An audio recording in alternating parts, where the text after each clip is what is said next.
One of the things you said that really interests me to just kind of kick it off is you talked about the cartels having a pipeline through Canada Yep. and the United States to move drugs in the United States. First of all, what kind of drugs are being moved in? Where are they moving them in? And who's looking the other way?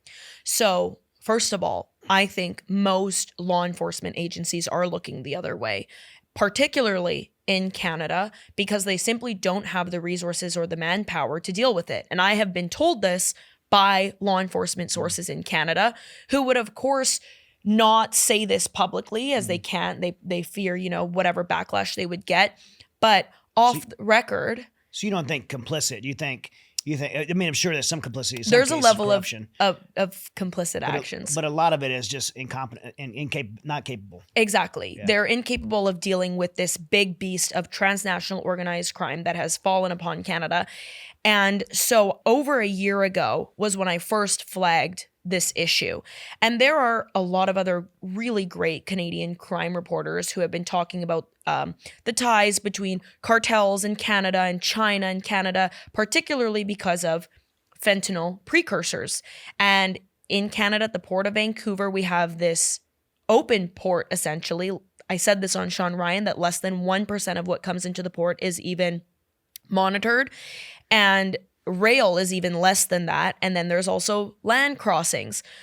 So knowing how much of an influence China has in Canada, the cartels, and also knowing how open the border is, the cartels began sending operatives and associates into Canada over a decade ago at this point to amp up operations where they knew they could access these precursors that were getting shipped in, collude with local domestic organized crime groups that had already been established and had ties with the cartels already, because it's important to also look back historically during a time when marijuana was not legalized, and BC Bud, British Columbia, the province where Vancouver is, was the hottest commodity. We were known to have the best marijuana in the world.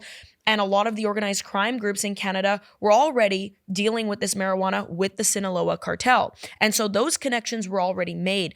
But fentanyl and our open borders and our ports essentially allowed cartels this golden ticket to a gateway to an extremely lucrative pipeline to drive into the United States. And so sure, fentanyl is coming in to the United States from Canada, but I think also most importantly, and I don't push this hard enough, is a lot of fentanyl precursors are being brought into the United States from Canada. You mentioned China working with the cartels. Is the motivation from China certainly isn't drug money? No, it's not money. It's ideological and it's power. It's about seeing the erosion of Western societies. And what better way to do that than through drugs? I mean, you look back at the dynasties and in Chinese history, how drugs were used by the British to destroy their society. There's warfare. It's warfare. It's chemical warfare. And they've managed to tap into this market that has an insatiable appetite for drugs. So if you look at the United States on a national defense standpoint, why is the United States treating fentanyl like a drug problem and not a national security problem? That's a really interesting question. And I think it comes back to a level of ignorance. I'm not going to lie, because I still, even when I'm talking with very high level people about these high level topics, I still hear people say, well, people just have to stop doing drugs. And I completely disagree with that, because, even if everyone who does drugs stopped doing drugs, you really don't think there would be some other type of illicit financial pipeline that would be used to make money for these organized crime groups? I mean, come on. To me, it's a pathetic response. Human trafficking, crude oil, agriculture, you name it. Mm-hmm. There's a black market for anything. And so I think it's a level of ignorance, and it's also a level of, this is such a big problem. We don't want to deal with it. We don't know how to deal with it. But it's certainly a national security issue, and it's also a public health crisis. So you're Canadian citizen, and soon to be an American. Yeah, hopefully. It's around the corner. Well, you should be. You're fighting for America with your voice. But I fight for the people who are disproportionately affected by organized crime, drugs, and any type of violence that they don't choose to be around. And just so happens to be we're a center of America is a target. Yeah. Of that. So the presidential administration has just changed in the United States this Mhm. past year.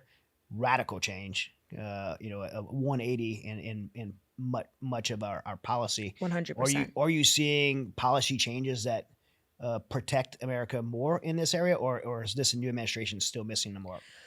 I think this administration has certainly kept their word in terms of cracking down on organized crime groups, Okay. particularly the cartels. I mean, first of all, by labeling them as foreign terrorist organizations in January, a lot of people don't know, but Greg Abbott had already signed a designation calling them foreign terrorist organizations a while back. Mhm. But this happened now on a federal national level that also involved Mexico. Mhm.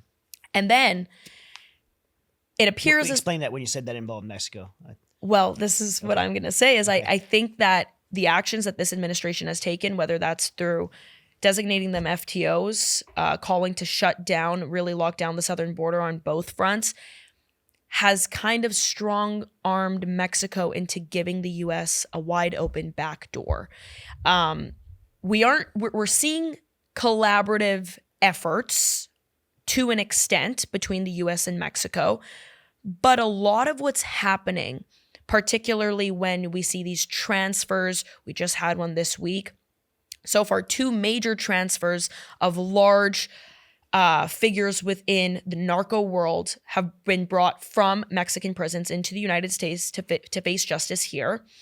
And these actions are not following typical extradition treaties between the U.S. and Mexico. We're not seeing this made public. And then, for example, the U.S. allows a bunch of El Chapo's family members to cross into San Diego through the Tijuana border crossing. And Mexico saying, we weren't made aware of this. This is absolutely horrible. And they're trying to take legal action. And they're saying that, well, if the U.S. wants to crack down on cartels and organized crime violence, then they need to stop allowing for guns to come into our country, because over 70% of guns found at Mexican crime scenes are American manufactured. And so there's this loud pushback from the Mexican government while still handling these superficial, I would call them superficial, collaborative operations. But then we're seeing a lot go down. That's really proving my point that there's this wide open backdoor that the Mexican administration has allowed the U.S. to just come in and kind of tidy up the mess that Mexico hasn't been able to tidy up. And I want to clarify by saying I don't think Mexico is incapable of handling the cartels. They certainly are. And there are a lot of very strong-willed, competent, intelligent people in Mexico who absolutely hate the cartels and are tired of organized crime. The problem is there is such a high level of corruption and impunity to match that no matter what, that crackdown would just never be enough to really end the bad guys.